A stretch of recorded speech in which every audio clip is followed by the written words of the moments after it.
कुरान वो किताब है जो दर से इनकलाब है। समझ के गर कोई पढ़े तो नूरुन अला नूर है। আসসালামু আলাইকুম ওয়া রাহমাতুল্লাহি ওয়া বারাকাতুহু। প্রিয় কলিজার যুবক ভাই আমার, আপনাকে আপনার কর্ম ব্যস্ত করে রেখে দিয়েছে। আপনাকে আপনার কর্ম মসজিদে জামাত সহ এসে ৫ ওয়াক্ত নামাজ পড়তে দিচ্ছে না। বিষয়টি এমন নয়। বরঞ্চ দুনিয়াতে হাজারো বরঞ্চ লক্ষ লক্ষ এমন মানুষ আছে যারা আপনার থেকে অনেক অনেক গুণে ব্যস্ত, কিন্তু তারপরেও তারা ৫ ওয়াক্ত নামাজ মসজিদে এসে জামাত সহ তারা পড়ে।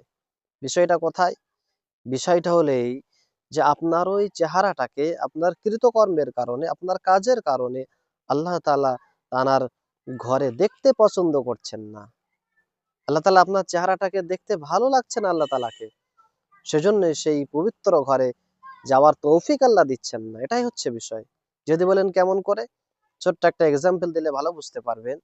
মনে করেন আপনার একটা হৃদয়ের বন্ধু আছে, আর একটা আপনার চিরশত্রু আছে, প্রকাশ্য শত্রু। তো আপনার বাড়িতে যদি দাওয়াত করে খাওয়াতে হয়, কাকে খাওয়াবেন বলেন তো?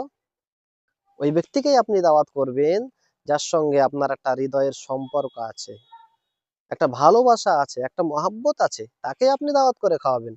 আপনি কখনোই আপনার শত্রুকে কখনো আপনার বাড়িতে দাওয়াত করবেন না। তো বিষয়টা সেম একই।